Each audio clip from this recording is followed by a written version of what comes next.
के लिए, और नहीं, अब परिस्थितियां विपरीत हो गई घोषित उपचुनाव के बाद। घोषी का चुनाव आप भी अच्छी तरह मैसेज आपको मिला होगा।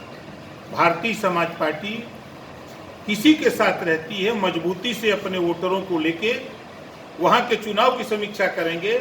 तो प्रत्याशी चुनाव नहीं लड़ रहा था, बल्कि ओम प्रकाश राजभर चुनाव लड़ रहा था। एक एक गांव, एक एक बूथ पर हम लोग 300 नेता लेकर के वहीं 20 दिन थे। एक एक बूथ पर वोट डलवाने का 210 बूथ जहां हमारा वर्चस्व है, बीजेपी का एनडीए के साथियों का मिला के 210 बूथ पर जीते हैं।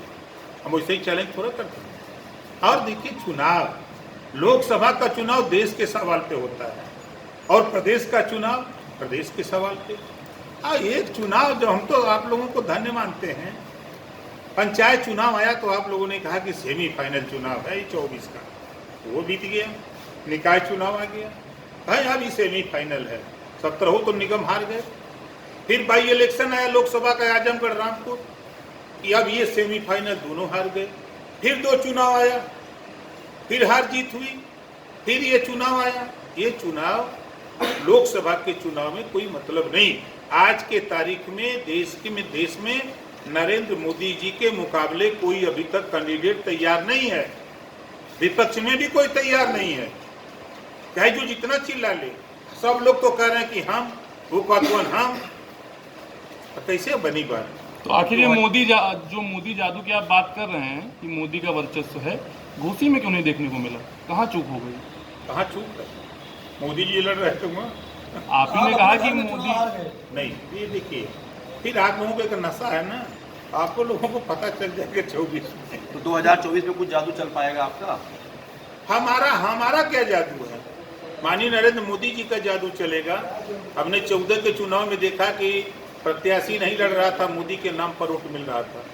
2019 को चुनाव को मैंने देखा कि वहाँ प्रत्याशी नहीं लड़ रहा था, मोदी जी लड़ रहे थे।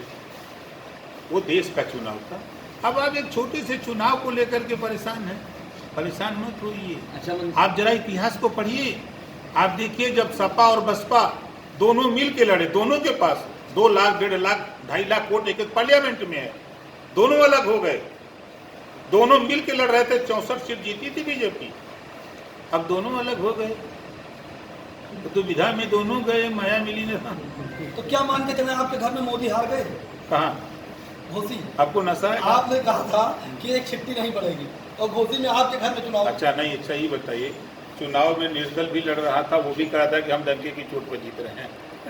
शिवपाल सिंह ने कहा कि ओपी राजभर समाजवादी पार्टी के एजेंट हैं, वो उनका प्रचार करने, स्टार प्रचारक के तौर पे वो गए तो समाजवादी पार्टी को ज़्यादा लाभ मिला।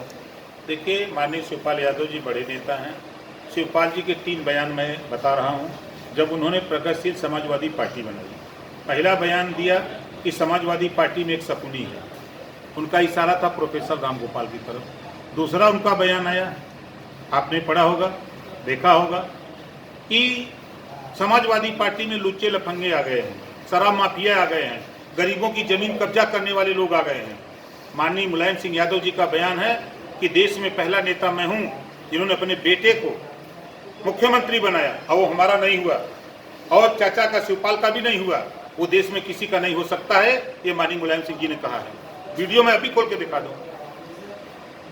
उस नेता की बात करते हैं जो अपने बाप का ना हो, अपने चाचा का ना हो, वो हमारे तो और ही कहा। अच्छा, राहुल गांधी कहते हैं कि अगर भाजपा के लोग जहां वोट आ रहे हों वहां अडानी का नाम ले लो, भाग जाएंगे, क्या मानते हैं? हम तो बैठे हैं, नाव बीज दिया लीजिए। अच्छा, क्या लगता है, आपने जिनको बताया कि ये ईस्ट इंडिया कंपनी यानी कि इंडिया गठबंधन, क्या इनके पास 2024 के चुनाव को लेकर क्या नहीं? हम यूपी में हैं, जमीनी मुद्दे हैं? हम यूपी में हैं। आप बताइए ईमानदारी से, केसीआर की कई वोट दिलाएंगे यूपी में? ममता जी के कई वोट दिलाएंगे? आकर के लालू जी कई वोट दिलाएंगे? एक नेता का नाम बताइए एनडीए में जो हो। क्या वजूद है कांग्रेस का उत्तर प्रदेश में? 2 एमएलए उनके हैं, 6 एमएलए हमारे हैं। तुलना करिए।